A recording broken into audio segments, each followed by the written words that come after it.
Welcome everybody to Dueling Aces, where we have live from Florida, Mr. Akers hanging out in the airport. Just got done with his pat down.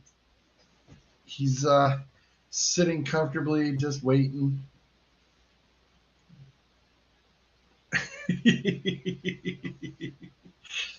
And of course, we have Mr. Zolt. How are you, sir? And Adam, of course, from Michigan headquarters, basically. And boy, do we got to open up with the fisticuffs. Come on.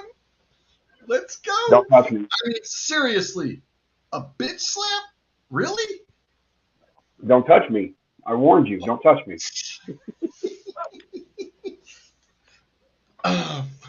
For those who have not seen it, let me bring it up for you. Because I got it, boys and girls.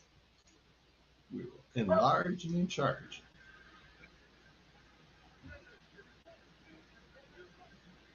Don't touch him.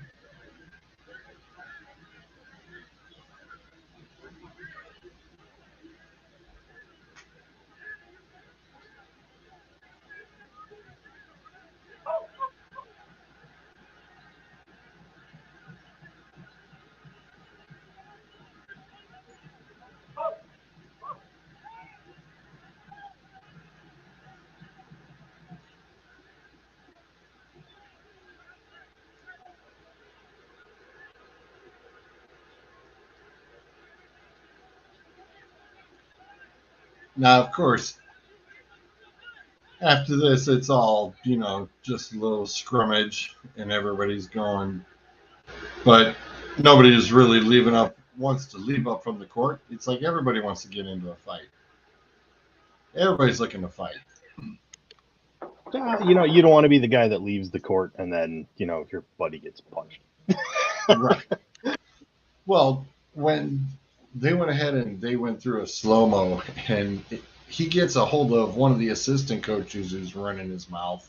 But then the assistant coach, while trying to go back at him, turns around and nails a student athlete. Guess who else is getting right in the rear? Here's the thing. I've seen nothing to actually substantiate it. The claim is the reason Howard, I don't know what you want to call it, punched, slapped, whatever, nailed that assistant coach was because the assistant coach had already touched one of the players. As soon as he put his hands on him, then Howard was just like, okay. Now, having said that, I'm not condoning what he did because you're the coach. You need to maintain decorum, and that's why he got suspended. Yeah, the whole point of, as I always told the kids for our group this year, even in a loss, act professional, go shake hands, no matter what. Be a sportsman about the situation. Period. End of story. And especially because he knows he's going to play him again. He knows he's going to play him again. Come on. Yeah, and think of it this way. What are you doing if one of your players comes into a meeting and says, this is what happened and a player just did it? You're going to say, look, I don't care what the other guy did. You need to be the bigger guy and walk away. And we're sitting you down for a game. Well, now it's your coach doing it. So you know what? You need to be the bigger guy and walk away. And I understand, the coach literally stepped out in front of you and just, started this. But whatever, when it came down to it, you needed to not be in that situation and you needed to find another way to go about it other than throwing a hand. So now you're sitting for the rest of the season. Yeah, it's It is just not. It was ugly right from the word go. I mean, especially when they said, "Oh, he's not going over to shake his hand." It's like, well, there are issues that he had. Hey, jump on that topic real quick. So, in the college sports and pro sports, I'm actually talk to somebody else about this. What if we just get rid of literally shaking hands now? I mean, you just literally they lost by 15 points, right? So you as Michigan just lost us 15 points. You're not happy. You want to stop the confrontational in youth sports, high school, that's fine. Sportsmanship's great. You're there to beat a team to keep moving forward. So if we get rid of shaking hands, because you watch it in the NFL, a lot of the players don't go over there. They just go straight to the locker room, and there's nothing wrong with it. Same thing with basketball. Some shake hands, and the rest just get off the field because they're not happy. So if we just take away the handshaking, we will stop this problem right here we got going on right now. Well, that's just the problem. Is remember, these are still student athletes. You still have to turn around and you still should be showing your sportsmanship. I mean, it no matter what sport it is, it's just a matter of being a class act and showing sportsmanship. I mean, there's no ifs, ands, or buts about it.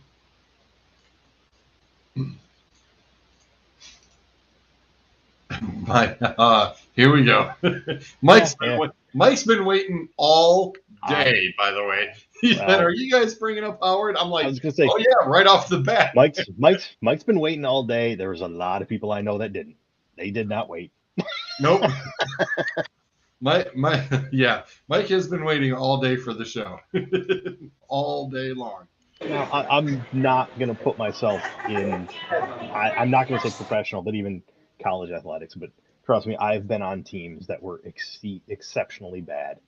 I distinctly remember a pickup squad I was on where we did the whole season and we went 1-11, and then managed to win our first playoff game. But regardless, there were multiple mercy games out of those 12 games and shook hands after every damn one. Yeah, I mean, you weren't happy, but at the same time, be unhappy with your performance. Yeah, I mean, I agree with that. And, you know, younger kids, for example, my crew, they flat out told us they just liked having a good time and having fun playing.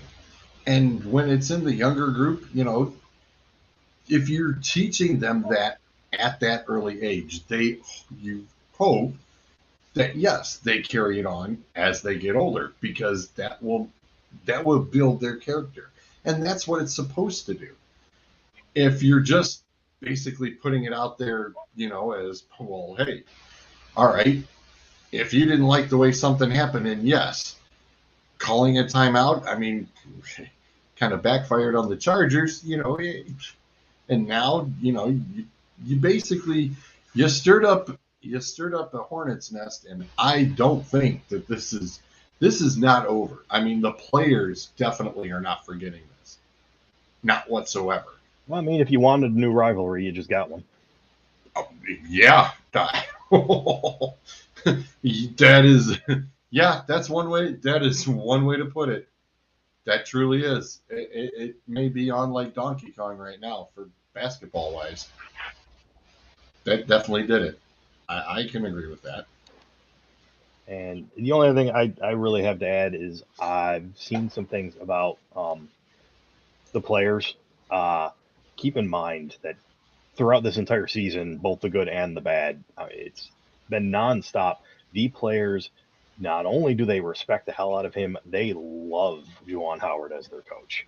Mm-hmm. And I don't think this is going to make that any less. I don't think so either. Adam, you've been quiet. I've been arguing about it with fucking, of course, typical Ohio State fans all fucking day. I'm done beating this dead horse already. Why? Okay, hello. Okay, they got nothing better to do. That's what it is. They got nothing better to do. As a Buckeye guy, I'm not arguing it. I wouldn't argue it one bit. I mean, The I'm just guy. gonna put this out there real quick. You Grabbed literally just him. proved Sean and I correct. What's that? You literally just proved Sean and I correct. The first words that come out of your mouth when we ask you about this statement is you were gonna fire back. You had to do something about Ohio State Buckeye guys. I'm like, as a Buckeye guy, I don't have an issue with it. I don't have an issue with it either. I was just on the fact of firing through. There's nothing to argue about. I mean, No. the Wisconsin guy literally grabs him and he said, "Don't touch him," and he wanted to sit there and be an ass about it. Well, it's awfully funny because they want to run their mouths, and all I got to do is mention Woody Hayes and Clemson, and they shut the fuck up real quick. Mike says Mike. George, they're both trying to throw that comment up. Yeah, I know. MJ, nice call. To be fair, the Wisconsin guy pulled a Woody Hayes. He's the one that nailed it. Yeah, it was the Wisconsin. Listen, if we're gonna slap somebody for a timeout, we might as well be Chris Webber. Realistically, I mean, the Wisconsin coach, I mean, realize now's not the time. No. If you want to talk about what happened, give it 24 hours, make a phone call. And that's what the commentators were saying. 100%. You wait, and it's like, hey, he doesn't want to shake hands. Don't shake hands. And to be fair, I understand the whole talking about going back to the handshake, non-handshake thing. I don't think you should get rid of it, but there should definitely be a lot more discretion, I think, as far as the refs involved to just be like, nah, maybe not today. It's like, y'all just go. Yeah. Well, I mean, at that point, go ahead, Adam. I was just going to say that just shows you how frustrating the season has been for the Michigan basketball team. They were highly touted coming, as the, returning champions from last year, that they were supposed to be a lot better than last year. They had more talent coming in. They were supposed to be better, and they just haven't been. So, I mean, it's just been a very, very frustrating year, and that was kind of what set it off last night, was that the frustration got the better of them, and you saw what happened. Well, I mean, we're not even that far away from March Madness at the moment. Is the suspension through to the tournament or through the tournament? Well, it could. Go ahead, Adam. It could be. Right now, they're saying it's 5 games. He may come back for the Big Ten tournament, or if they get into the NIT, because they're kind of on that bubble of last 4 in, last 4 out kind of mentality. So I'm hearing he may end up being suspended longer, but for now they're doing it for the regular season. I have a question. I honestly don't know the answer to this. Did the school suspend him, or did the Big Ten? School. The school. Okay, that's okay. Honestly, that's what I was reading. That's kind of what everybody's hoping for. It's like the school needs to step in, set the statement, and be like, "We do not accept this." If you go on the school's website, they actually have it where Ward issued a statement on what happened, and then Juwan actually came out and issued, he put he made a little thing where he kind of apologized to everybody, saying that, this isn't the epitome of a Michigan man. This isn't what we do. I need to set a better example for our players in the university. And he actually reached out and apologized to all the coaches at Wisconsin. And that literally just came down like an hour or so ago. I think it was it was literally it was literally as we're leading into the show. It's like, well, I guess we're not gonna sit here guessing about it. Can't he hit the wrong person? No. Should say that for Chris Webber. That it's hard to say it was the wrong person. It was a person. At that point, he was just gonna hit somebody. That whole thing was crazy, man. I'm with Ben on that one. See where he's talking about the suspension, since we're in COVID protocols anyways, and why are we still doing handshakes? Well, the thing was, they're trying to get back to the whole trying to get back to normalcy thing, which is why they're doing handshakes again. Although I don't even think getting rid of handshakes, I don't think in situations like that wouldn't even make a difference, because you still can talk in church. I will say this. I watched the Michigan-Ohio State hockey game the other night, which was their last matchup of the season. It was literally senior night for Michigan. They did away with the handshakes at the end of the game because it got a little heated right in the last 5 seconds. And both teams were just kind of, end of the game, both teams came out on the ice. The refs just kind of went in the middle, and they're like, no, you guys go over there. Just go. Let Michigan do their senior night thing. You guys go. Respect apparently, it's something with Michigan and 5 seconds left in the game. Here's this is straight off of the full apology. After taking time to reflect on all that happened, I realized how unacceptable both my actions and words were and how they affected so many. I am truly sorry. I am offering my sincerest apologies to my players and their families, my staff, my family, and the Michigan fans around the world. I would like to personally apologize to Wisconsin's assistant coach, Joel Krabanoff, and his family, too. Lastly, I speak a lot about being a Michigan man and representing the University of Michigan with class and pride. I did not do that, nor did I set the right example and the right way for my student athletes. I will learn from my mistake, and this mistake will never happen again. No excuses.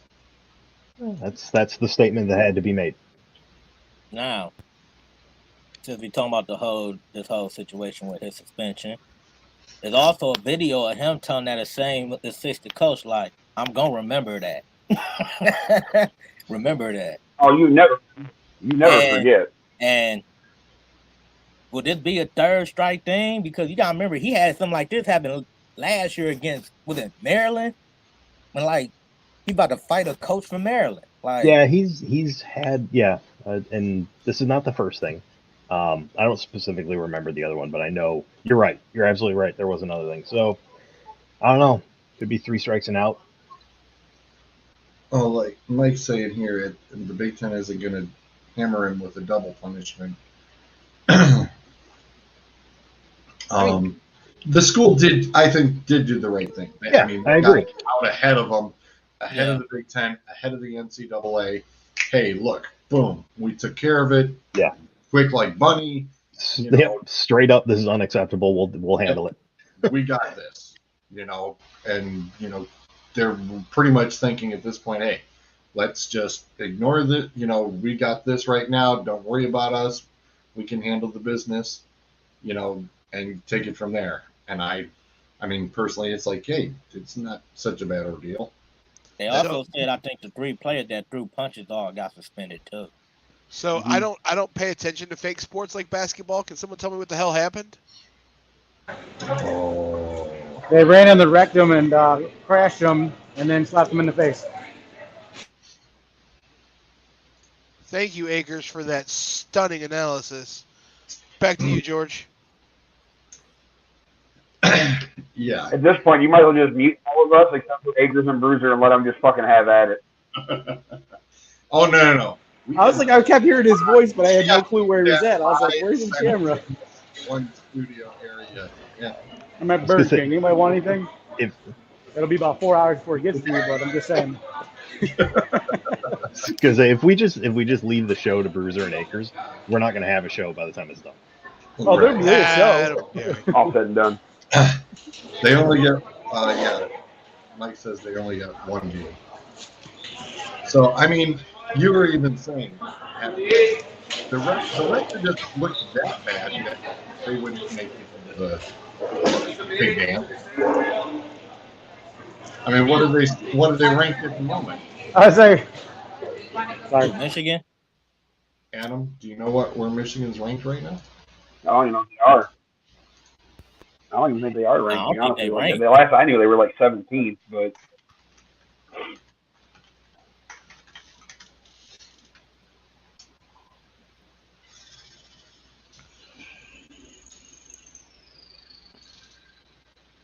So 14 and 11, and tied for 7th in the Big Ten at the moment. Michigan was unranked going into that game yesterday. Been a bad year. So I I'm mean, it would have been assuming that there contender. They was still can get in.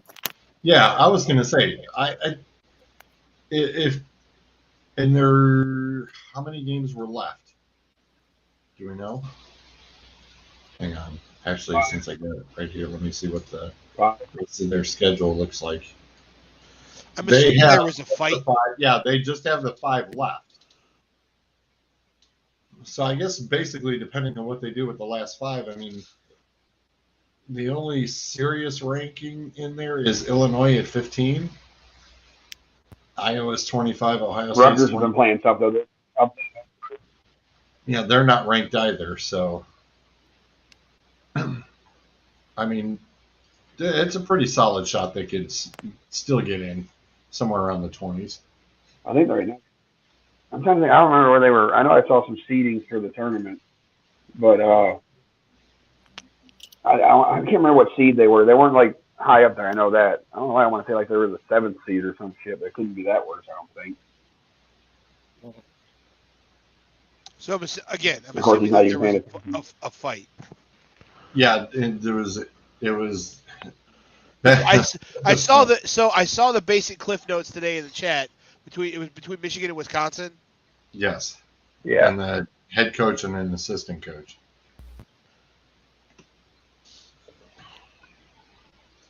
As I say, Ben's a fake sport.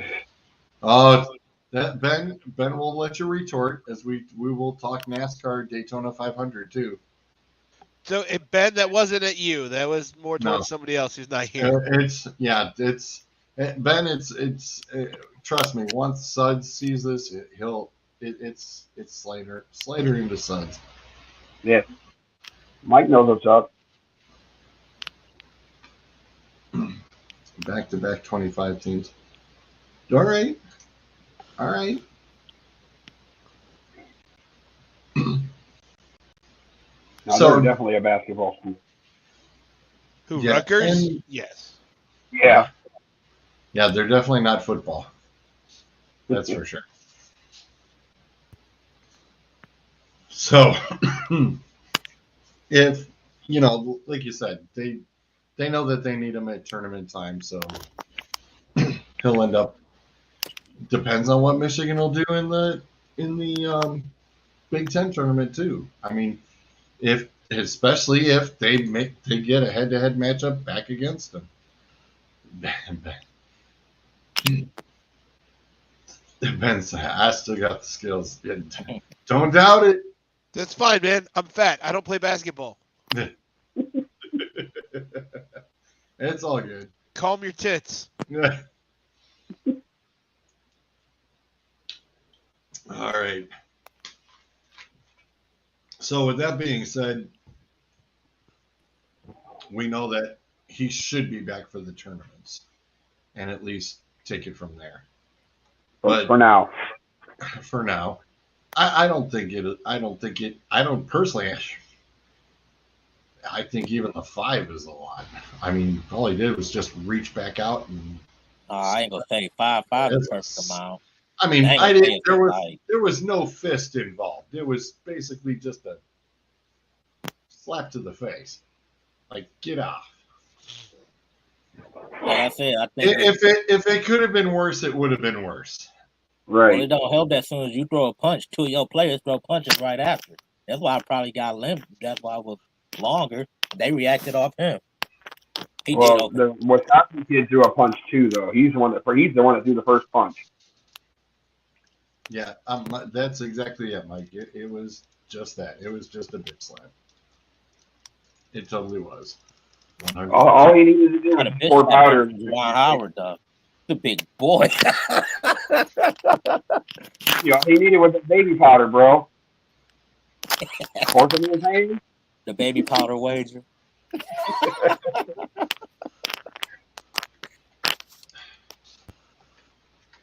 Miss those days. But never again.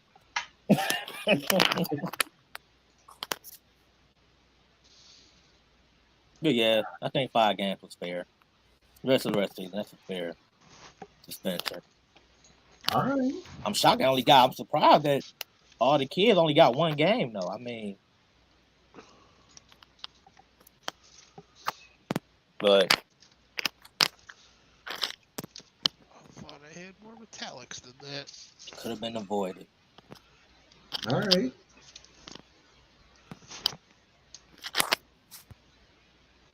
Man. All right. Next up, Shabam. We will talk the Daytona. Oh, fuck that race. Oh, There's one in particular person. Woo, did they get on his ass today on the radio? on whose ass? Probably Brad. Drives the number 6 car. Oh baby, there were lots of people. Hold on. There I were want to say lots one thing of real people quick on about this. Sirius ripping him today. I want to Did say you one hear- thing real quick. Ricky Stenhouse Jr. is the last person to be trying to talk about anybody wrecking anybody. I mean, his It wasn't- How many nickname. cars have he wrecked or people have he wrecked out of It races? It wasn't the They don't racer. call him- This is His commentators. nickname did used to be Wrecky. Yeah. So When he was with Danica, who wrecked cars more, him or her? I mean, she did it, but not by much. So here's the thing with the 500. I watched the duels Thursday. I watched qualifying Wednesday, and I was like, I feel pretty good about some of these picks because I went dark horse with it. Guys like Reddick or the one. So I watched this again, George, earlier today. This one with Harrison Burton. Yep. He hit him in the wrong spot. It's not as intentional as everybody makes it out to be. Right. It's one of just the typical. If you eat those cars, if you touch them in the right rear, especially with the new bumpers, because the Fords have the rounded bumper on them, they're going to turn. So I don't necessarily know that it was all that. That's the best right there. Yeah, fuck Kyle Busch. That guy cussing with. But so Which one was that one? the first wreck, the Burton wreck. First wreck. Okay. That's the one that took out Hamlin. Yeah. My video that's feed wouldn't come in, so I had to listen to the guy on the earpiece the whole yeah, time. my issue with Fox was all them damn commercials they was shown. Like, how many commercials did they show? Yeah, look, even MJ's watching the race yesterday. Nice. What do you mean the camera angles were horrible? They had great camera angles yesterday. If you're watching More of a for racing the guy than y'all wrecks, think I am. dude, if you're watching for the wrecks, go watch the County Demo Derby. Really? Did I you didn't sit my even plastic think on? They were pretty solid as far as I thought too. I mean, Yeah. I didn't think they were bad off at all, and especially when it came to the wrecks, when they were showing them from the different cars, I thought it was pretty cool to see it from multiple angles because it's not something that you do get. I like the fact that you've got different, angles left and right on the cars. From the cars, even from the ground. There were a couple of the cameras that were in the ground. But with the 500, like Well, you What- had the pack racing the you first. saw pack ranking Yeah, a there was a shit lot of ton. it. Like Yeah, we were even saying it was 2 lines, and for the they were both majority of the trading race. off. They were trading off pretty well early on in that race. So I went when I picked my lineup Thursday, I was like, feel pretty good about Chastain and Reddick, and some of I put Hamlin in there. I'm like, I feel good about these guys. They'll be back mid pack guys, and then towards the end when wrecks happen, they'll be up towards the front. I didn't count on the fact that those cars would be running up front the majority of the day, and then get wrecked. I'm sorry because I had a feeling about that video. I was like, don't have a good feeling about Hamlin this Daytona. Like, So, I don't know. I there. Good feeling like I don't know. I picked Byron, and I had Byron in there, and then I that tried wreck Byron out the that last wreck minute. happened with Byron, and I saw that Hamlin was involved in it, so I moved Hamlin from my garage to the starting lineup, and then the moment I did it, they came over the radio and said he was out, and then when Reddick wrecked, that left me with Almirola. Like, I was just a victim of the super speedway yesterday. The good Yeah, thing for there's me was that Truex's the drivers Denver. I picked were in wreck, but they still stung out and hung around. Like I had Bowman. He finished 4 laps Yeah, I down, mean, but he finished. And Kyle Yeah, it's Busch. here's the I thing with got lucky with Truex, by the way. you did, but I got lucky as all get out with that. here's the thing with super speedway racing. You could have picked Greg Biffle and put him on your fantasy team yesterday and done better than I did. And John probably did. And he was 60 laps down. Because it's a crapshoot. Super speedway racing, the 4 super speedway races that they have during the year are crapshoots. You don't know who's going to finish. It's all of who gets the right run at the right time. If that run that Bubba Wallace had last night starts in turn 3 instead of coming out of turn 4, Twitter would have exploded I by was now. so salty when he didn't finish it off. I was like, no. He didn't One have more the lap. help. Lap. He didn't have the help. Kyle Busch even apologized to him. Kyle Busch had to pull out. Him. He snaked him. He didn't. Kyle Busch didn't do anything wrong. Coming towards the finish, when Blaney went high to get around Cindric and got pitched, Yeah. Busch was pushing on Bubba, but didn't have anywhere to go, and then Busch immediately backed out of it because he was gonna get wrecked and it was gonna be bad. And he even apologized to Bubba over the radio. So I don't have a problem with that. He for as much as they, like I was telling you yesterday, George, with the Daytona 500 last year when the other Toyotas strung Bubba out and wouldn't help him, and there was a conversation in the Gibbs hauler between Denny Hamlin and Kyle Busch that may or may not have involved fisticuffs. Kyle Busch really helped Bubba Wallace yesterday and put him in a position to win that race. Yeah, they drafted well together. They did really well. I was surprised at how well the Toyotas did. You mean the Fords were in there too? Like at one point they were riding. Was it 8 of the top 10? The Fords were heavy at one point. Fords were riding real hard too. So a few years ago, they changed the nose on the Camaro, and that really gave the advantage to the Chevys. But I think that this new car, with the way that the Mustang front end is rounded and the bumper is rounded, because they went off of the body lines of the actual car, I think Fords are going to have a way better year than they did last year. George, did you listen to Sirius all day today? As much as I could. I Did you hear the story about the lady? Nine calls today. So Did you hear the story about the lady who won $3,600 on him on the Daytona 500 winner? no, I didn't. So I don't remember if it was on the morning drive or on. I think it was the morning drive because I had to go into a store. They were about to bring it up. There was a lady who was down in the Daytona area for a horse race or a horse event. And the group that she was with happened to have bought tickets for the 500, and they were there yesterday. Well, she bets on horse races. Is that the last lap? Yeah. Okay, it was Almirola, not Busch, that was pushing him. My bad. But because we were even saying if Almirola had turned around and snuck through and won this thing, we would have both. I've been happy. We were gonna both be happy. No, that wasn't the end. That was coming to it. It was who was in my garage, and I swapped him out as soon as Hamlin wrecked. It was like, well, guess who's going in? But so there's this lady, right? They're telling the story this morning. Somebody wrote in an email about it, or she wrote the email in.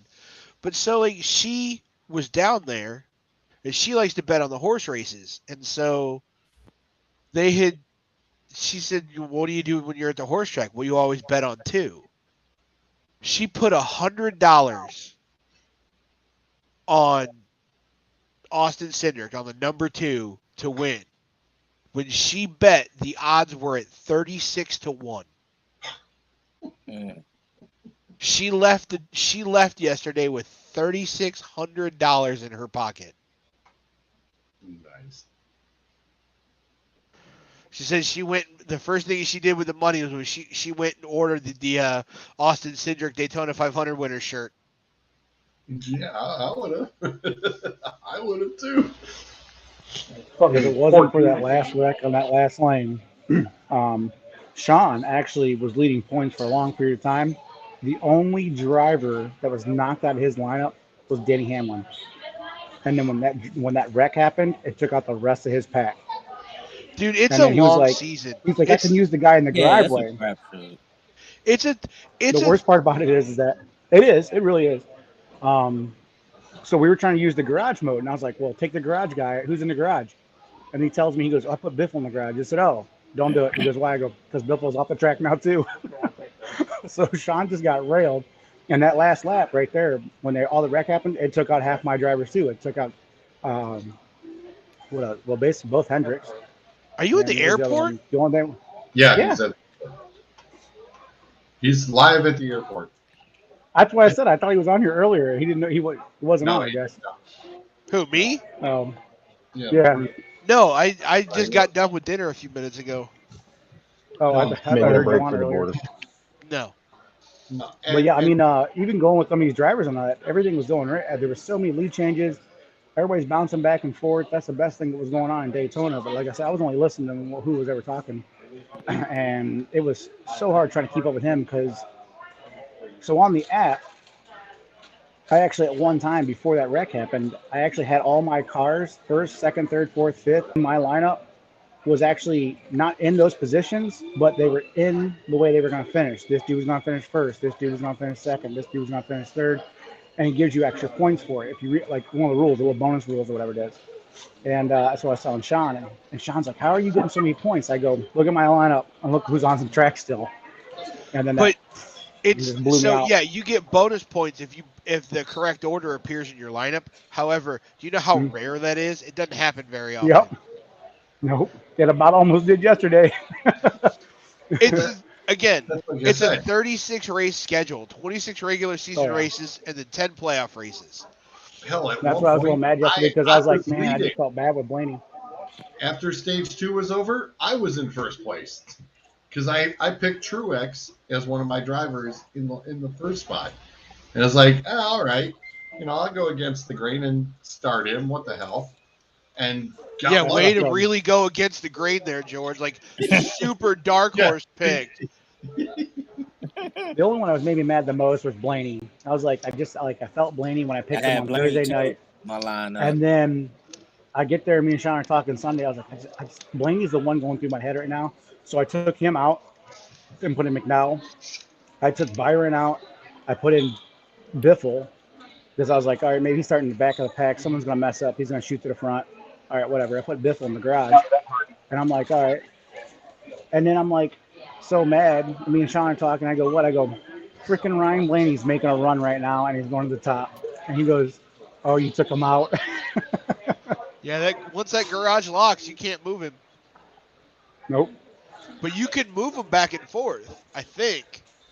At least you could last until the end of the season. Well, in the ruling, it said that you can move the garage guy into the pick until a certain amount of laps are left. And the second stage. Stage 2. Is it stage 2? Okay. Yep. But yeah, I mean, I rode my lineup out, and I think we all did pretty much decent. I think I changed mine. We all had at least one driver. You're right about that garage because I put Bush in mine, and then they said they just taping up his fender. So I instantly put Hamlin in the garage and put Bush back in the race. I was like, yeah. I ain't mad. I'll take the winner all day. I ain't good. I did good with my picks, though. I mean, all my starters finished. Yeah, I thought I had a chance. having Amarola in the garage wasn't too bad of a move on my part, I guess. Because after I wanted Hamlin to see was out, Brad it's like, run. that's all I had. Well, these guys are saying, I was like, oh, well, now Brad's just starting He to told you. He said, take out everybody because he's super salty about, I think he apologized. He told him to apologize to Burton on the radio, though. He was like, I was not trying to race him that aggressive. Like, I wasn't trying to, like, get up in him like that. Brad told you this race. He said, he goes, I am not. He goes, I am coming to win this race. And he's tired of motherfuckers driving him like shit. So he's starting to pay back. And all I of ain't a gonna sudden, lie, man. When he was behind Bubba, I'm like, And oh now my people- God, Bubba, yeah. get away from the six, please. Logano wrecked his ass last year. And 2 years in a twice. row, Daytona. So, and now 2 Brad's years, back-to-back years. It's crazy because one day Dude, they were working together at some point during the damn race.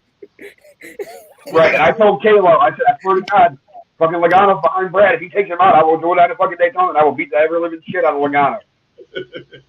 That motherfucker stay the fuck away from six. And then the problem is, Brad was up there all day, and that last fucking restart, the goddamn 14 just could not push him. Like, he pushed him up enough, and then he fell back, like, to catch up to everybody else, and Brad got fucked. he got disconnected from his bumper. Yeah, Bruiser That's even what mentioned about Briscoe. If Briscoe was hanging around the whole day, That's my guy. I like Briscoe. he was hanging I around don't know after yesterday. the whole time. And the weird thing was, it was like he was just like right there, but he was just hanging around, and you thought for sure he'd make a move to get up into that top three, but he just Well, the problem is, sat back and waited. That happens at Well, Daytona, the though. problem You is, kind of look who hangs around in the middle or who avoids all the big ones. Then they usually factor towards the end of the races, usually. the problem is when he went to make his move, he got such a run that he had to go around Brad, because if not, he was going to go right through Brad.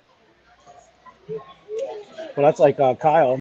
Kyle and Chase finally connected together at the last 15 laps, and they were pushing each other through, and he got Kyle all the way back up front. And then what the announcer said that all of a sudden is the last four cars to like I think the eighth, slid out from behind them, and they went all the way back where they started at. And then Chase just couldn't keep up with Kyle Larson, and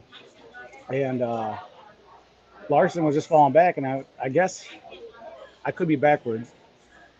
He ended up drafting with Bubba and pushed Bubba all the way up to the front. And that's Larson? like, and then, yeah. Yes. Yeah, see, and he was doing well. I was like, man, just get back up in there. And then sure enough, they said he connected. I'm guessing he connected with Brad because the way the wording came in on the screen and all that, it wasn't making any sense. Because he's the one who caused the accident, wasn't it? Who, What was Bubba? that? No, Yes, Larson. that's going to happen. Larson got 17 turned. What was that, Bruce? Larson got turned. Okay. Well, they were on that round, and Busher was in their way, remember? Yeah, well, So was it Busher. Gardenson that turned? So when the Harvick wreck, that's the one you're talking about, right? I think so. Yeah. So Larson got a shot, and Harvick was in the process of backing up to Larson to get a good run too. Busher saw it, started to back up too late, and they just sandwiched Harvick. And Harvick had nowhere to go, and that momentum just it's what happened. I mean, watching the race yesterday, did anybody else think it was like the world's longest Daytona 500? Not necessarily. I was I just happy with no rain delay. no True. rain delays. No rain delays was nice. The weather was gorgeous for it. But the other thing I will say is And you only had the one stoppage, which was good. the one red flag for Red 5 flag, minutes. Yeah, that weather was really nice. I hope you get explosive diarrhea on the plane. For the sake of the other passengers, I hope you don't.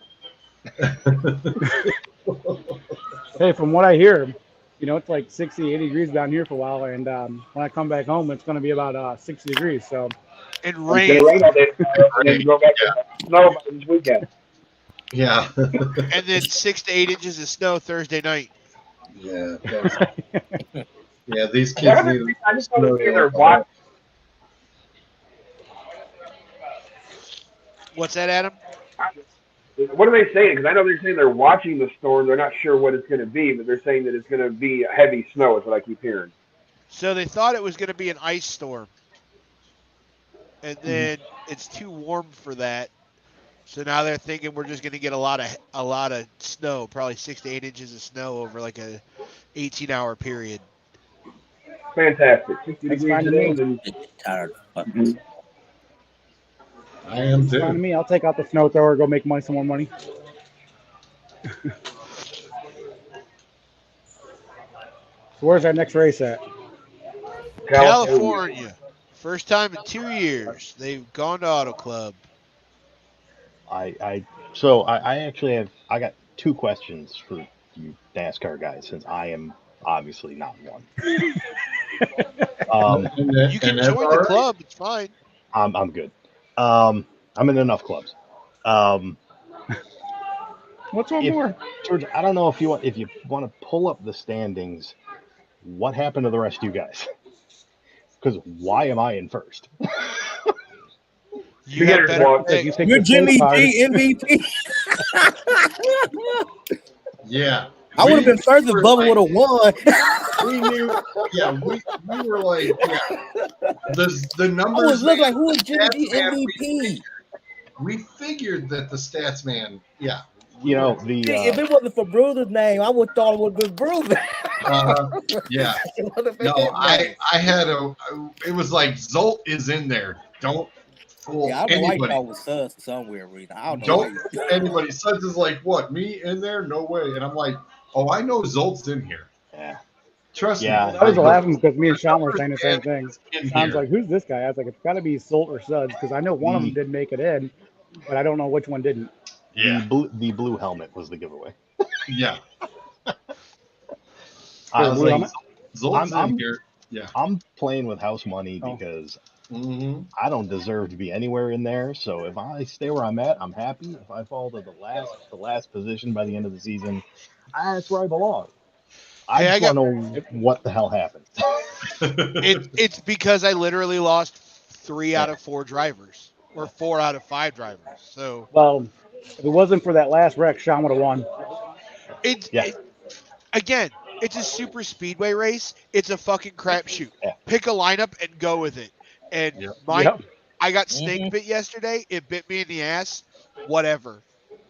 I'm just mad because I only had 2 guys that didn't do shit yesterday, and that's pretty good for a super speedway. You only have 2 guys wreck out. I'll take that every fucking restrictor plate race. So, and question number 2, which is actually a legitimate question, as opposed to the first one. What are your favorite courses and why? Ooh. Good question. See, I like the road courses personally because I think that shows you who your true drivers are. But a lot of NASCAR fans cannot stand the road courses. They fucking despise them. I was going to say, I played the old NASCAR video game, and the Chicago road course one was one of my favorites. That was a fake track. The Chicago The Sears one? The Sears race? That's Sonoma. That's in California. Sears Point. Was it the Sears Point? Yeah, that's was the road race. That's Sonoma. Okay, I thought that was, for some reason I thought it was Chicago. No, because it says Sears. I get it. Sears. Yes, that's Sonoma. Okay. But obviously everybody's gonna pick. You're gonna pick your Talladegas and your Daytonas because those are the most exciting races, and it's a wild card. Anybody can win. I like those. Those are like maybe top 10 for me, but they're not in my top 5. Bristol. Watkins Glen is up there because it's like racing a short track on a road course. It's like a was like a mile and a half. It's not very long, but it's a good road course. It's fun to watch. Atlanta, And Bristol's especially the one that's really tight and small, right? that's Martinsville. Mile. So, all right. Bristol's a half mile, but Martinsville's 2/4 mile drag strips and Super tight. 2/8 mile turns. Yeah, it's tight. It's like they call it the They paperclip. basically say Sandusky is similar to Sandusky Speedway is similar to Martinsville. That's why all the guys used to come and test at Sandusky when they were allowed to. Huh. Yeah, it's Okay. close. Yeah, it's close. Okay. It's similar. I like Atlanta. Homestead, Miami is fantastic. Darlington's a good race because it's a narrow track. Well, and because the surface that they race on is actually was supposed to be the emergency lanes. When that track was designed, they put such high banking in it in the turns for it to be a runoff. So guys could go up almost like a semi-ramp, and then the guys realized that they get more speed up there, so they just started running up there. You will see them run from the inside wall all the way up to the outside wall. It's narrow on the front stretch and it's wide in the turns, and it's ridiculously fun to watch. Darlington's fun to watch. Everybody will just straight wall. Yeah, Darlington because you can ride the rim. You get your Darlington stripe. The night Vegas race is fun. I like watching that. I see they took out Michigan's Father Day race. It hasn't been there since last year. That's what I was going to ask you if it was in last year. Nope, Michigan lost both races. One race out of their schedule last year. So did Pocono. They put the doubleheader weekend at Pocono, and now this year there's only one race at Pocono. Good. Which is good. Michigan doesn't have the crowd to support two races. I'll tell you what Indy's good for the history, but I'll tell you, Zolt, if you want to watch a fun race and it's not the Cup cars, there's a Friday night in August this year where the trucks are going back to IRP. It's called Indianapolis Raceway Park, and it is a flat half-mile short track in the middle of Indianapolis, and on the outskirts of Indianapolis. It's by the drag strip. But those guys will beat and bang and nudge each other out of the way. And we went to this. My daughter and I went to the 600 last year. The ticket prices for it went way up this year, and I told her at dinner tonight, said it's not a money thing. We could afford it. Said I'm not paying an extra $100 for the same seats that we had last year. I said, so I tell you what, why don't I take a day off work, and instead of going to Charlotte, we'll go over to IRP and we'll go see the truck race at IRP. She was okay with that. So, I mean, IRP is one of my favorite tracks. Atlanta, Vegas, Miami, Bristol, Martinsville, Charlotte. Those are all fun ones. I'm going to Vegas, and I was hoping that race would be there by the time I get there, but it won't be. 2 weeks. Mm-hmm. I don't go until June. Because it's Auto Club Phoenix, Vegas, right? Or Vegas, Phoenix, I think. Vegas, Phoenix. I think they're switched. Auto Club Vegas, Phoenix, and then they come back for Atlanta. Yep. So that racing that you saw yesterday in the 500, put that on a 1.5 mile track. That's what the new Atlanta is going to be. California should be interested in how wide it is. Yeah, that track in California is 60 feet wide. They get 6 lanes. They will go 6 wide into a turn. It's insane to watch. What was it? Who was in that finish a few years ago? Wasn't it like Logano and Kenseth, Harvick, and Stewart? They were 6 wide coming to the finish out of turn 4.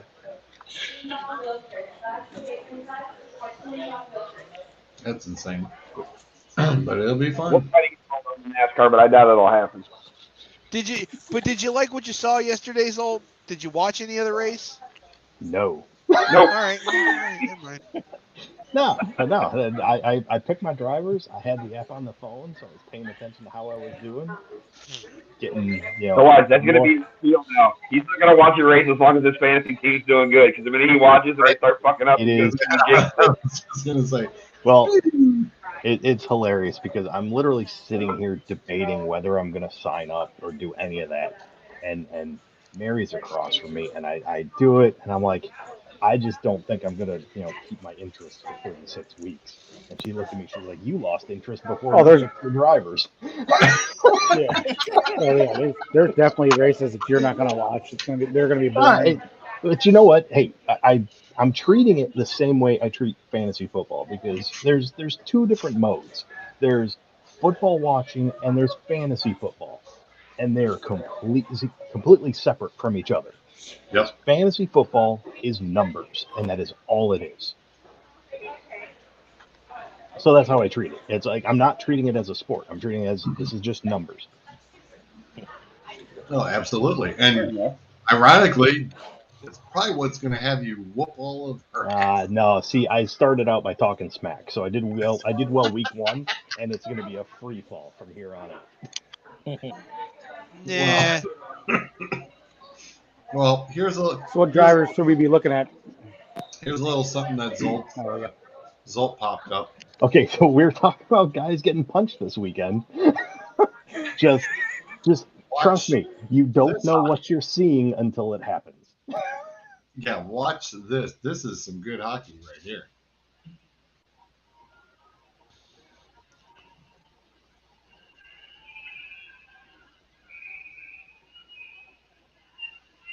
Did he just punch the ref? No, he just kind of brushed up against the ref, so the ref tossed him. Now he punched the ref. Now he punched the ref. I was going to say, it kind of froze on my end right at the wrong moment. So we'll let it go again. Again?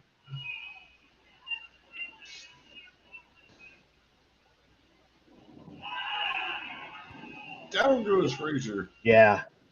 Yeah.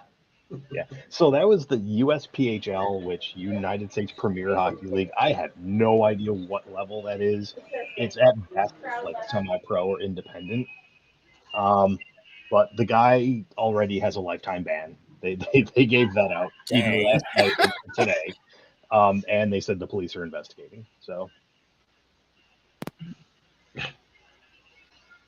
Wow. Don't they say refs are the field?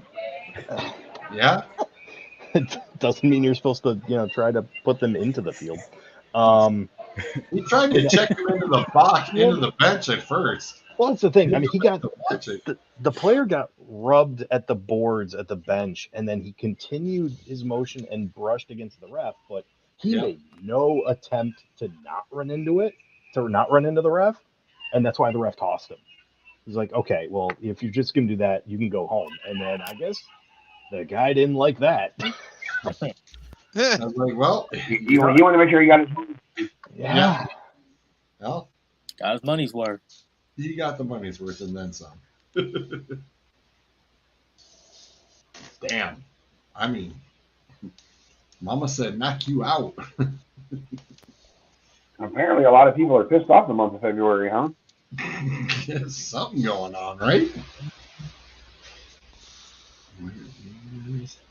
Well, why don't we turn around and... It's spring. The sun actually came out. Everybody's got a bit too much energy. I thought I was going to catch the sun to being 63. Yeah, it was a nice day today. There's no doubt about that. It was a nice day. Well, why don't we turn around? Just coming home to take our break here, and when we come back, we'll turn around and get into the wonderful NFL award discussion.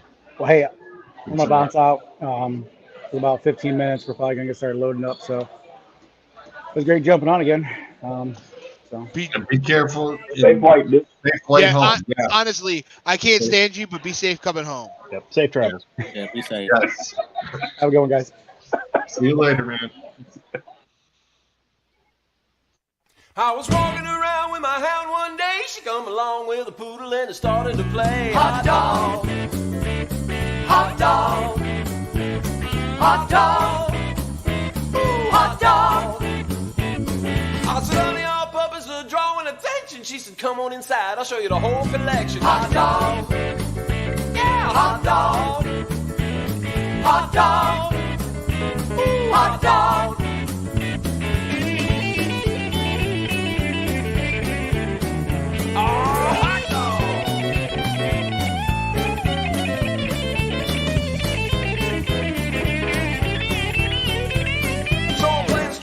With this woman child, she dealt me 3 of a kind, and every one of them wild. Hot dog, hot dog, yeah, hot dog, ooh, hot dog.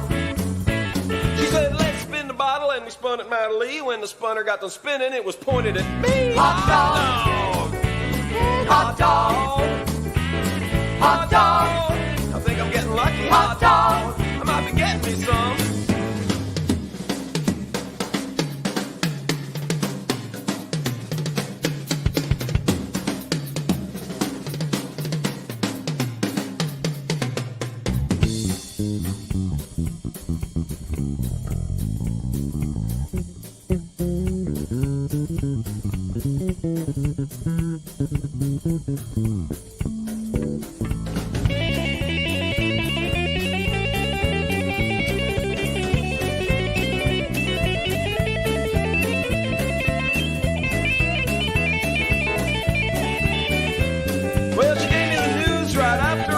She said she had an nymphomaniac sister. Hot dog, hot dog, hot dog, ooh, hot dog.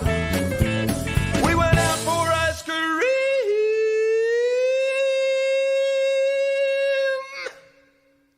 and I said, honey, I'm down to my stick.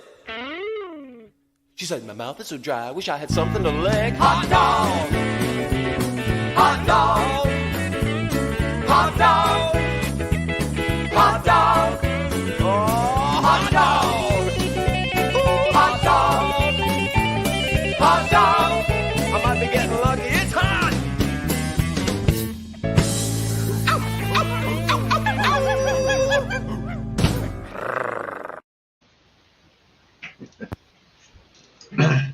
And we definitely thank Mike Stanley for that awesome song. That is a pretty kick-ass little jam. It's a good jam for our break. Love it. Big shout out to Mike. Thank you very much for letting us use that. It is a lot of fun. It's a hell of a fun tune. Thank you very much, sir. Appreciate it. Our numbers man, I think, is checking on the little one. He's checking on the fraction. Good stuff. So for those So for those who have not caught the show yet, but the Perfect 10, we've been taking a few weeks off, so we make sure that we've got our alcoholic beverages in check. Making sure You're doing research. Yeah, we're doing some serious research, which is why we've been taking a little longer than usual, and are making our weekly Sunday night show.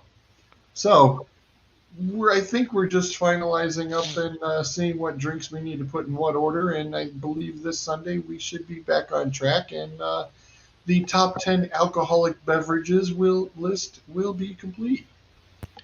That list will probably constantly change throughout the course, all the way up until the show starts.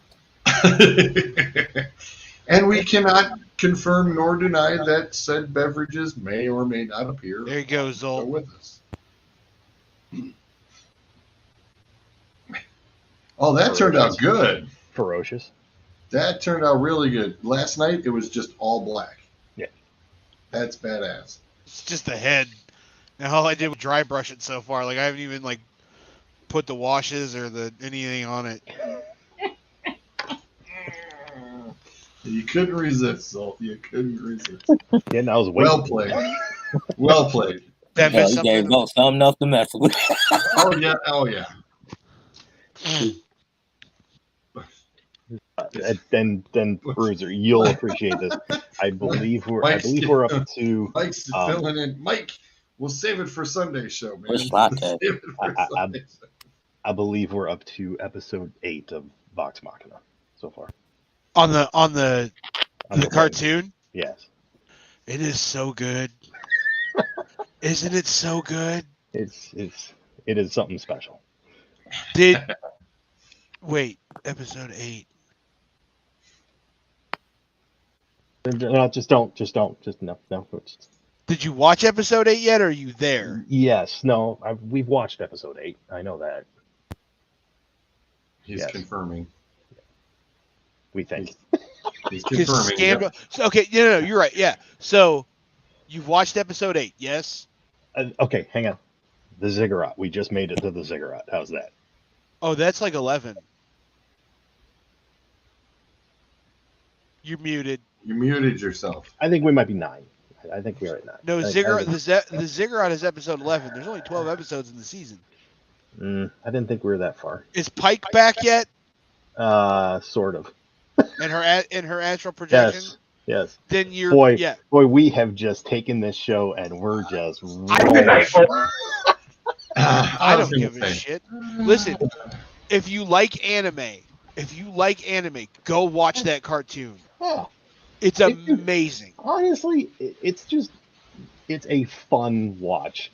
It is just a fun watch. I mean, for the love of God, it sure as hell does not take itself seriously, so there's no reason anybody else should. But they never did during the actual campaign either. No, exactly.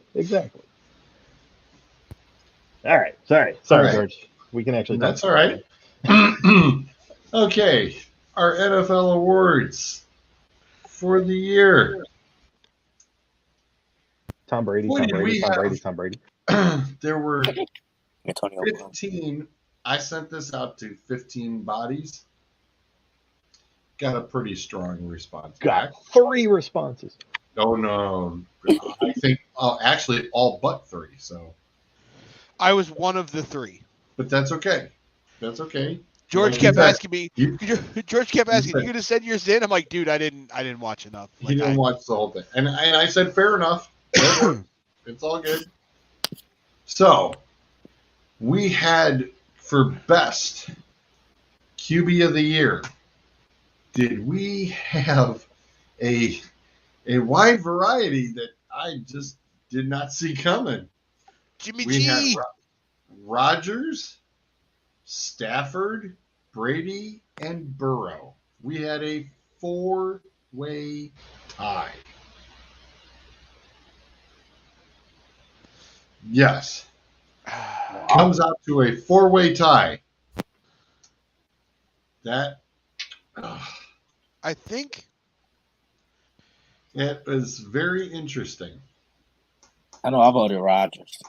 I ain't gonna lie. I But think remember- for me, yes, Stafford won the Super Bowl, but he wasn't the best quarterback. I think for me, it's Burrow, and it's not because he's the Cincinnati guy or he's an Ohio guy. It's because he tore his ACL last year. They were a 4-win team, and then he turned around and led them to the damn Super Bowl. to the Super Bowl, and was Taking 9 sacks. I thought it was against regular Tennessee. season though. He took 9 sacks against Tennessee, no interceptions. That's balling. and was a minute 40 from winning the fucking Super Bowl. Super Bowl, yeah. Yeah, I know that. I thought I know. I remember Regular you said what regular season right? only. Right. It Yeah, was 'cause it was regular Bills. season. I Hey, would've this- won, I was just going to say, it is. I would pick them off just his swag, the way his swag during the whole playoffs.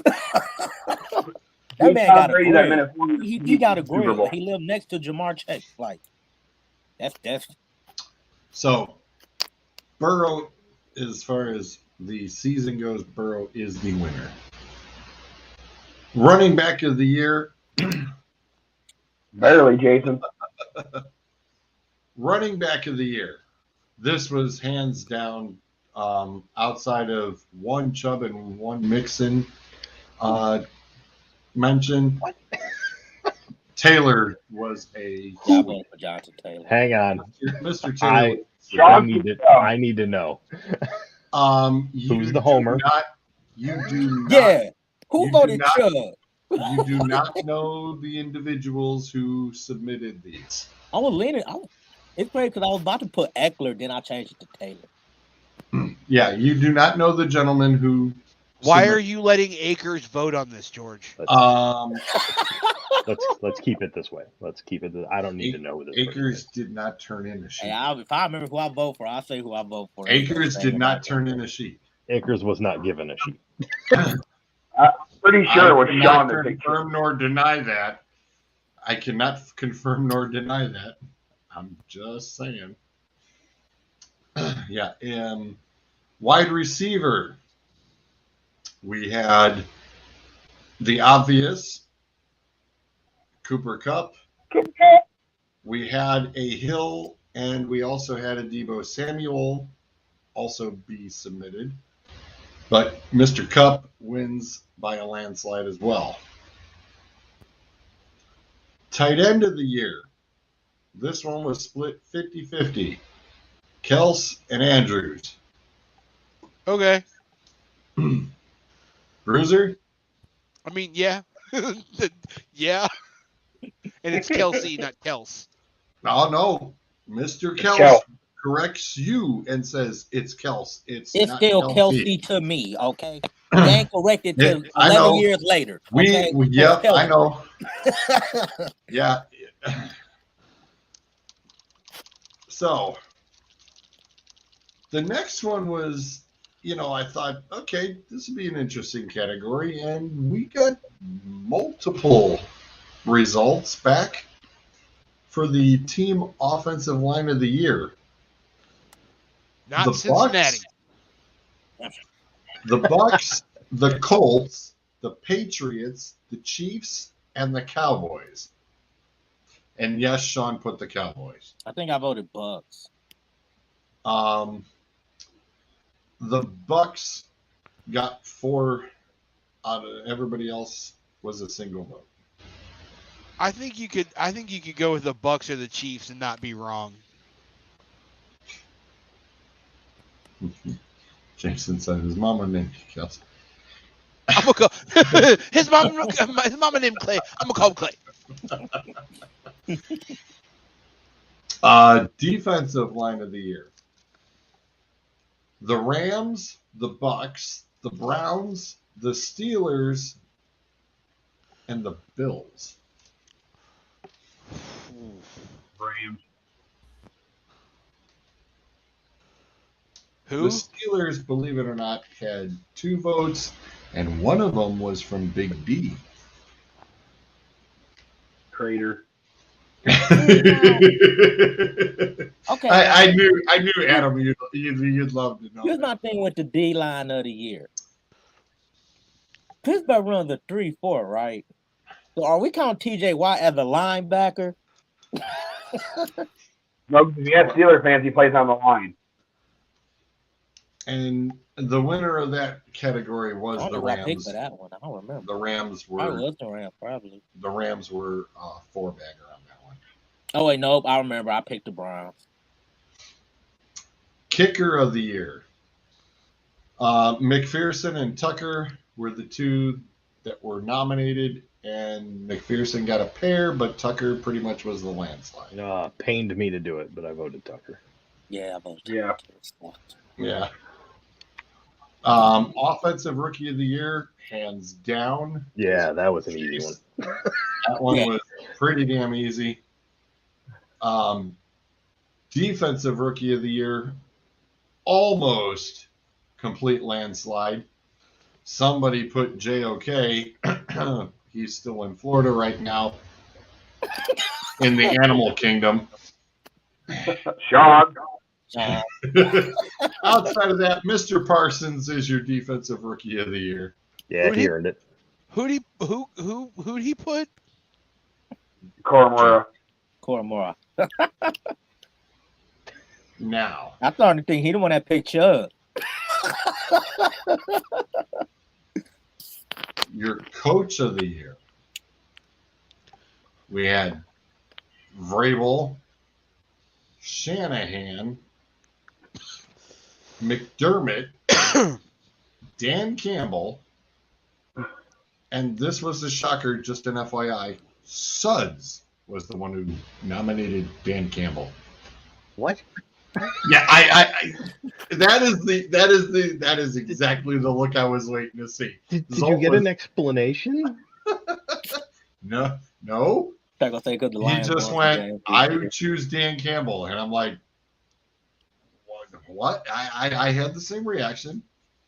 McVay and Zach Taylor. Needless to say, Zach Taylor was picked 4 times and has your winner as Coach of the Year. Which he should be. Now for the worst. Oh boy. This is where shit gets interesting. All right. We're going to start with the QB of the year. The nominees are Baker Mayfield. Baker Mayfield, No, somebody's gonna put him up there. Mr. Lawrence, Zach Wilson, I voted. I put him. Tua, Darnold, Bridgewater, and Tannehill. And believe it or not, Could have put Jalen Hurts up there for costing me money. there was a double vote. As Clint likes to say, Sam Mono is your winner. He was picked twice. Sam Mono won? Yes. Mr. Donald was voted twice I picked as Zach your Wilson. worst QB of the year. Dang. Yeah. On to the running backs. One of my favorite nominees. It just said all the Texans running backs. That was me. That was hilarious. That was me. All of them. I have to say that was funny. They all suck. I like that. Gaskin, Davis, Fournette, David Johnson, Mostert, and Elliott. And ironically, Gaskin was voted 4 times and is your worst running back of the I don't year. blame him. Yeah, he sucked. I think that's who I picked. For best coach of the year, get out of here, Zolt. Nope. Get the hell. Nope. I got the stats to back it up too. Oh, God, who is Get the that? hell out of here. That's why I would vote. Wide receiver. This one was interesting. Julio Jones, Robbie Anderson, Rieger, I picked Rieger. AB, Mr. Anderson, Mr. Sutton, Mr. Ruggs, and OBJ. Everybody was only nominated once. So they all win that damn category. Yeah, I went Robbie Anderson, and I'm trying to find why, because this was like a month and a half ago. It feels I like. went with Jalen. I went with Rieger. The thing is with Robbie Anderson, as soon as Bridgewater left, you knew that was going to happen. So there was no ifs, ands, or buts about it. Okay, my Sam issue, Darnold is not Teddy Bridgewater. Okay, but here's the thing: he had a 48% completions, 48%. Like, he loses the coin flip if you're throwing him the ball, as to whether he catches it or not.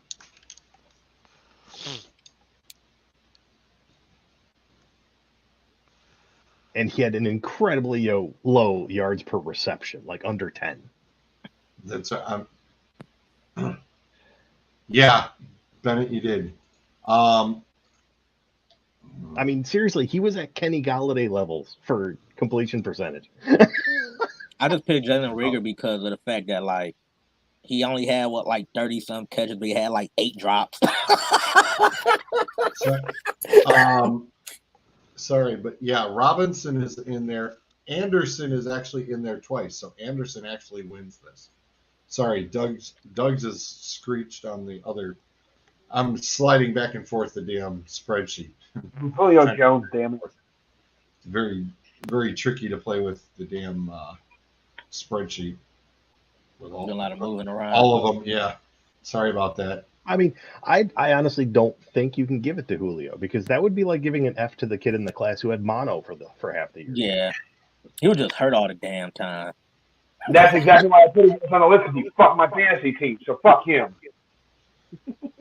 Yeah. Tight end of the year. Everybody picked on Hooper. There was too many people picked on Hooper. Hooper wins hands down. Hey, I mean, hats off to Njoku for not winning it this year. I actually defended David Njoku. And I will not do it again. The worst team O-line of the year. Bengals, hands down. Yes, that is correct. Jason, Even go with fuck a couple of- even with a couple of solos in there, but yes, the Bengals were a hands-down winner on that one. The defensive line of the year, the Falcons win this one hands down. They only had 18 sacks as the defensive line. That's bad. The worst kicker of the year, some kicker in Cleveland actually beat out Santoso. It was a fight, but yeah, McLaughlin wins that one. I was gonna say, what was on the back of his jersey? Some kicker in Cleveland. Yeah. Wait a minute. That can't be because didn't he get drafted in our fantasy draft for MIAces? How could he possibly have been the worst kicker of the year? Because Akers picked him. I was about to say, you know who drafted him, right? You know who overruled me when I was gonna pick a kicker and said, "Oh, you got to take McLaughlin." But whatever. Worst offensive rookie of the year. This one was pretty well split between Trevor Lawrence and Zach Wilson. But Zach Wilson sneaks in the win. Yes. I mean, he got worse as the year went on. Yeah. It was bad. It was just bad. Mm-hmm. And defensive rookie of the year is Mr. Jamin Davis. And that one was just about hands down. And then we get to our coach of the year. I mean, this should have been obvious. It was pretty much outside of a Judge and Stefanski, there was a Meyer-Nagy tie. I think I picked Stefanski. I think I said Stefanski in the fourth quarter of the game. Mm-hmm. No, you went with Meyer. Meyer? Oh, yeah, I did. The kicker. The thing is, with Nagy, we knew he was bad coming into this year. Yeah, we did. Meyer, we had didn't think hopes. he'd make it through the season. No, we I don't didn't. think we had hope for Urban Meyer. Well, I mean, I thought he wasn't going to last 2 years. I just didn't think he was going to get ousted this quickly. That's the thing. Meyer had the potential, and it was mainly the fall from up here to down here, as opposed to Nagy was already down there. I mean, it's like we just swept him up the dustpan and threw him away. Is he worse than Adam Gase? Close. I don't know. That's hard. It's hard to figure out. All right. The Blue Tent Award.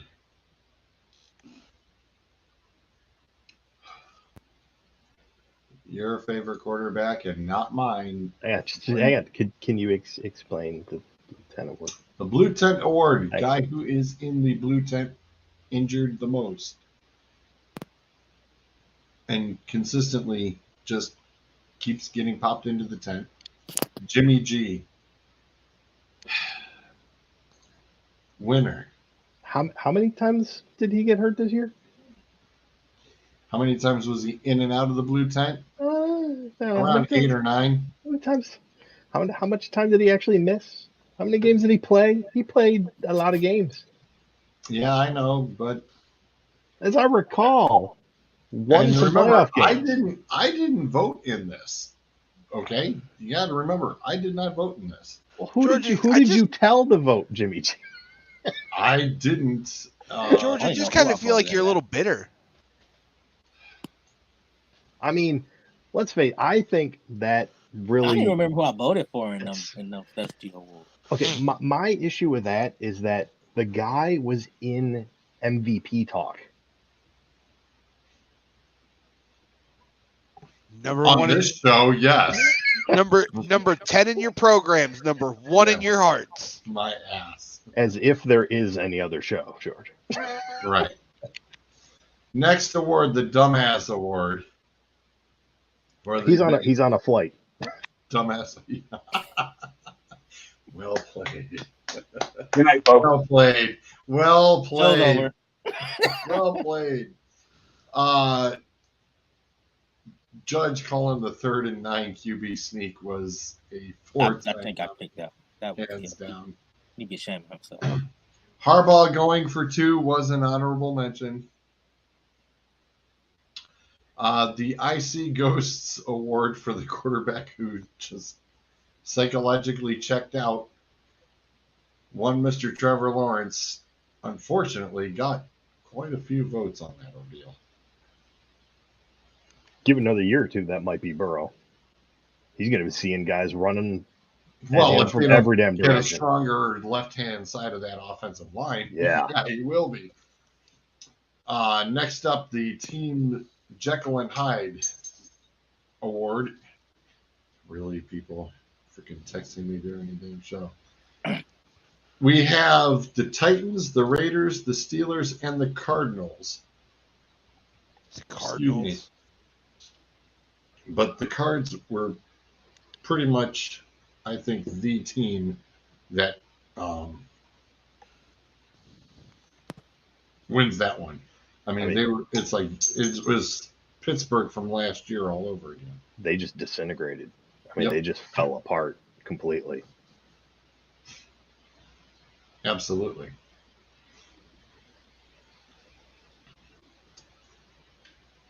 The Craps Table Shoot Award.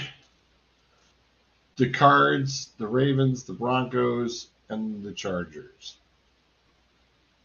And that one was, looks like it was a 4. That was just the 4 that we had. So they're all in. I think I picked the Chargers. I did. Which one are we on? That was the Craps Table Shooter Award. Fucking internet keeps cutting out. I should have retired. We had Ben, Fitzmagic, Cam Newton, and Bell. And Ben got picked a few times. So Ben wins that one. I'm shocked. You know. Are You Blind Award? The Browns-Packers game, and the Tucker field goal, and the Tucker field goal, and the Tucker field goal, and the Tucker field goal, or more importantly, the play before the Tucker field goal that actually went through. That one is the winner. Karma Got You Award was Antonio Brown, hands down.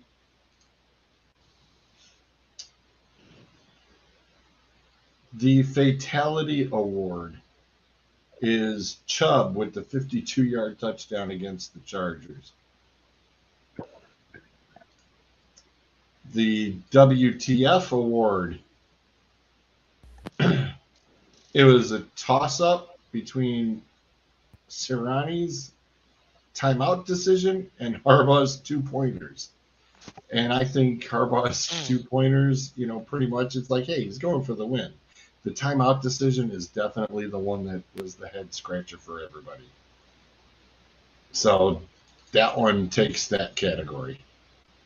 The Outstanding Award for Outstanding Play, Agnew's 109-yard touchdown return is the winner on that one. Yeah, that was pretty incredible when that happened. And that completes up our NFL awards for this year. Very Not that the year's over, because football, it's never over. Combine starts next week. Well, I mean, how excited are you in the next 48 hours? You're getting the 2-day USFL draft. Yes! I'll show you how excited I am.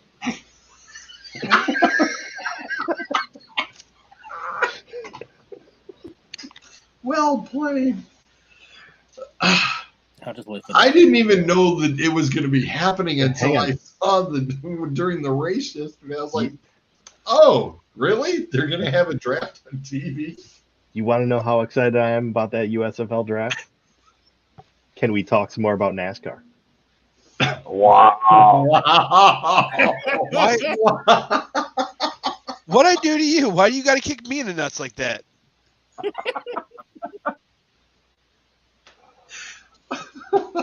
Oh my God. Wow. I may shit all over basketball, but at least I respect the other sports. The funny thing about that is that's the old bruisers walking away from somebody. You get kicked from behind in the dick. That's one of those underneath ones. Wasn't expecting that one.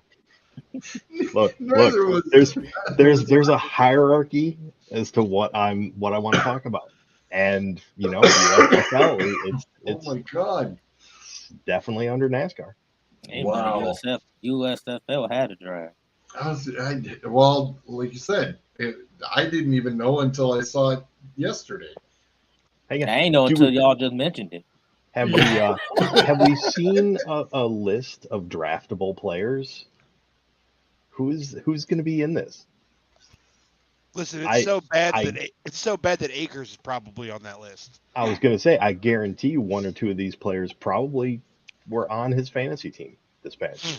Oof. Ooh. The Steelers Nation says 4 former Steelers entered the draft pool. Ah, so Ben found work. Wow.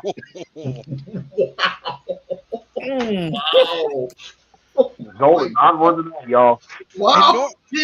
Normally, He's on fire. Normally, I'm the asshole. Wow.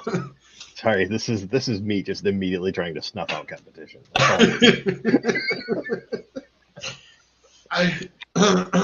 Well, stop me if you've heard these guys. Wide receiver Tyler Palka, offensive line Dwayne Wallace, defensive line Kayvon Walker, and defensive back Rayvon Davis. They former Browns players? A bunch of who's. No, these are Pittsburgh Steelers. Bunch of who's. I never heard of none of them. This article happened to pop up. It's like these are the 4 former Steelers entering. There we go. Okay. All right, here we go. So, bring it up. Get this crap out of here. Wow, that bad boy is loud. Wow. Is that like in the room next door? No, we're literally, that's how close we are to the track. I was going to say, that's how close he is to the track, but that boy is laying it on loud. Mike says, Carson Wentz. Yeah, we saw Wentz might be the flavor of the week to go to Pittsburgh. They can have him. I don't know. They said they have a vote of confidence in Nathan Rudolph. The USFL is actually going by a specific order. Round 1 will be quarterbacks. It's actually assigned. Interesting. Assigned rounds. These are how many Ohio State quarterbacks are in this? All of them. I was just gonna say. No, only the ones that are out on parole. Each of all of them. It's Ohio State quarterbacks, man. You know what? You don't need me tonight. You guys got Zolt. I'm I was out. gonna say Zolt's just crushing. Dude, The dead when the show is over, let's talk about the week we had. Right? So being that they're assigned specific rounds, that does make things a little bit more interesting. Rounds 1 and 12 will be quarterbacks. So, do they have a Mr. Irrelevant? The long snapper? That's a long snapper. Okay. Almost the tight ends. That joke could be way too easy. Second away. Mr. Irrelevant, you're looking at the list. I was about to here's say your the same draft thing. order. It's the whole goddamn league. So Michigan Panthers. So what city is hosting those games up there, Zolt? Isn't every game being played in God, is it Birmingham? Every game's being played in one stadium. place. Yeah. I want to say it's down in Alabama. Yeah, it's in Birmingham. Yeah.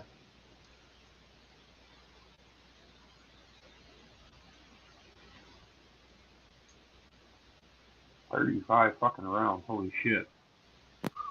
Well, you've assigned what you got to get.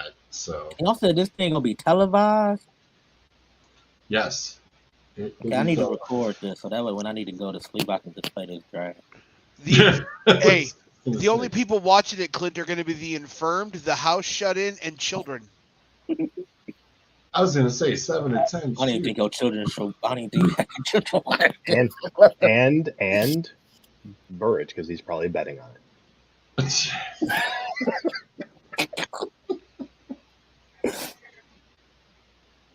We need to go every show. Wow.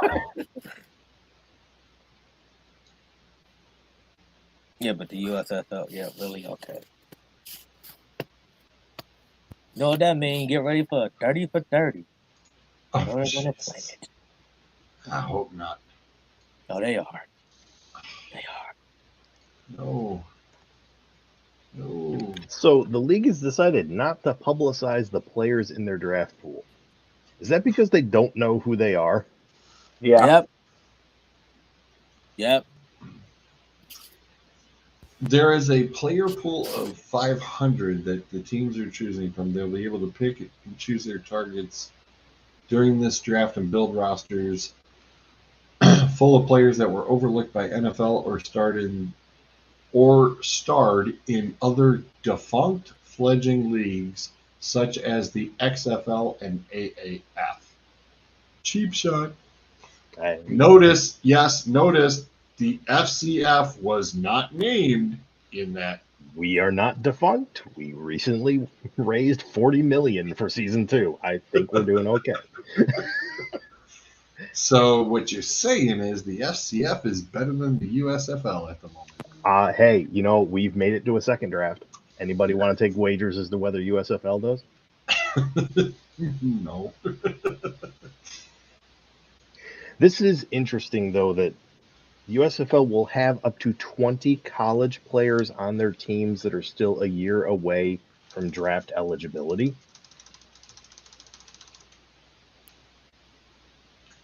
That is interesting.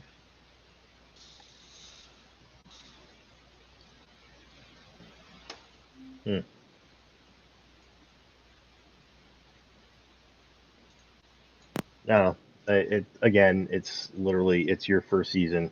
You're trying to ramp things up, and yet you can't even name the players that are going to be participating in your draft. I guarantee you they are trying to sign these players to some kind of, exclusive deal where you're only going to play for us for the time being. And a lot of players aren't going to want to do that. No. The USFL contract details training camp $600 per week. If you make the practice squad, you get $1,500 per week, and if you're on the roster, you get $4,500 per week, plus victory bonuses. What just realized that's a current NFL player that should go over there probably. Have more success there. Yeah.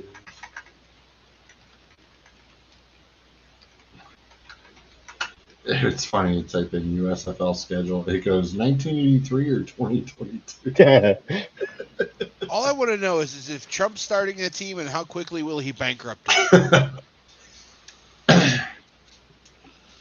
Okay, I well, was gonna say, I don't remember. I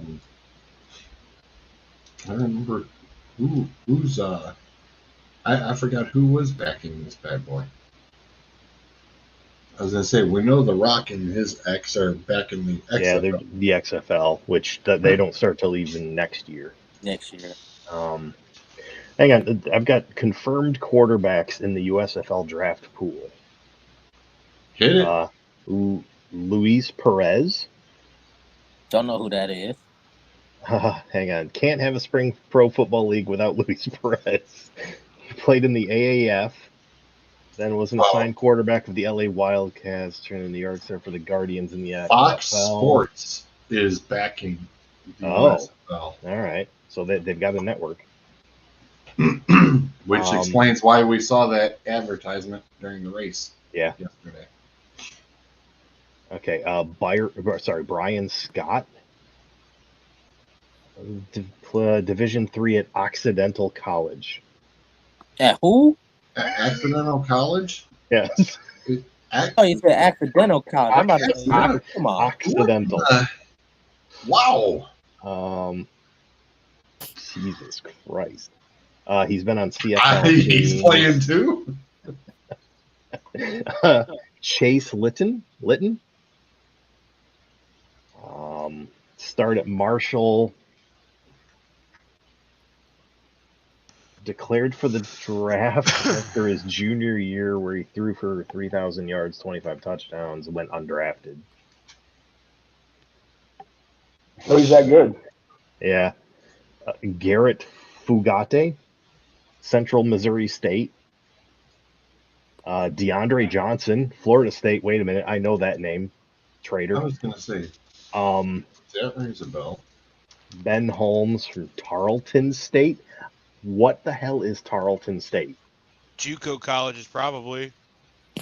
David Moore from Central Michigan. Patrick O'Brien, Catawba. Montel Kozert from Boise State. AJ Bush from Illinois. David Pindell from UConn. Bobby Froelich. Aaron Ellis. Yeah, these are your household names. I know DeAndre Johnson. I'm pretty sure he was an FCF quarterback. Well, they're also saying that the other guys who are not under contract and are free agents from the NFL, John Wolford from the Rams, Logan Woodside from the Titans, Garrett Gilbert, Washington, Josh Johnson from the Ravens, PJ Walker from the Panthers, Taylor Heineke from the Commanders, Tyree Jackson from the Eagles could also, plus Ryan Willis of the Bears and Brian Lewerke, who's currently with the Giants.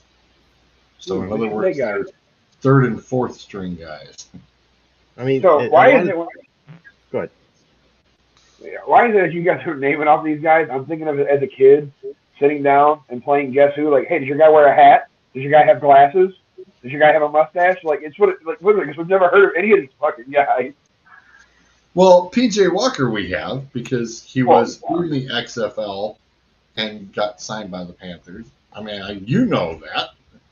Here's the thing. I mean, yeah, I know you throw names out there like Josh Johnson. It's like I don't know why a player that has actually been in the league would do this to try to go back. I mean, I would have to believe this is the kind of thing players would use to gain visibility. Josh Johnson has visibility. Teams scout him every damn year. So I don't see that happening. Yeah, and this is the kind of league where people go just to hopefully sprout wings, you know? Well, the Luis Perez kid, it says he was also in the XFL for the Guardians too. Yeah. So it looks like he's a professional semi-league guy. Yeah, he's been around. Correct me. I was going to say Litton, it says here it shows him here in a Chiefs uniform. Yeah. Most of these guys are probably practice squad guys at one point. Chase Litton spent time with the Chiefs and the Jags on the primary roster. He was also played with the XFL with Seattle and Tampa. But yeah, that's it. I was gonna say the picture I'm looking at, that's Litton in a legit Chiefs jersey. Somebody must have got injured when he had when he got in. Well, I'm glad the jersey at least is legit. Yeah. Oh, but it wasn't photoshopped. It's all good. It's all legit. He there. He's there. Probably So, preseason. He's in preseason. Oh, hello.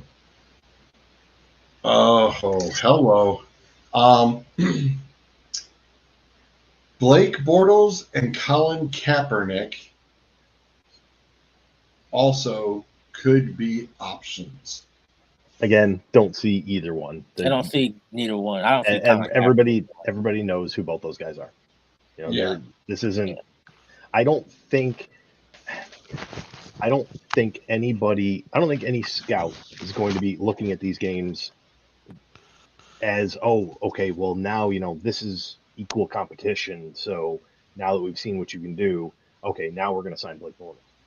That's not how this is going to go. This is going to be like, oh wow, this dude played lights out. Let's sign him to a futures deal and see what he does in game.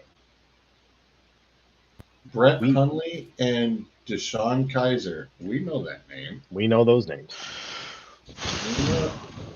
We know Kaiser. Kaiser's only 26. I mean, he's still. Paxton Lynch, really? Grasping at straws. Yeah. Like this. Again, they haven't released the names because they don't know who will actually agree to play. Right. That's right. Who's actually going to be there? Wait a minute. Cody Kessler, Cardale Jones, Anthony Gordon, Johnny Flippin' Manziel. There you go. Wow. Yeah, should be real interesting. Johnny Manziel. I need to set my alarm for the draft. All that being said, go Michigan Panthers. Yeah. All that being said, it don't matter. I'm not watching this shit. I chose the Stars, obviously, for certain reasons. I chose the Gambler just because I gamble my money all the time on. I'm gonna say this. Yes, obviously, I'm ripping the hell out of the USFL because we've seen spring football and how well it does, and I know question back of a lot of people's heads. It's like, well, wait a minute, you back a league that doesn't even have a damn network, or at least didn't. It's like, and you're absolutely right. And the reason I back the FCF is because they do things that I have never seen before. Right, and it's fun. Yes. And it's fun. That's exactly it. That's the kicker. Chipper. PJ Walker was also XFL, dude. And Johnny Manziel, hey, I watched him in the FCF. Yeah. I also watched him 100% give up on a play and give up on his team in the middle of a play and just walk away from a fumble so he didn't get hit. Wuss. No. Yeah, just And for that point, he literally left the league after that. He just walked out. So, bye. Right. I need my meme of was it? And the Lord said unto Felicia, bye. That's my favorite. I think I like, yeah. Wow.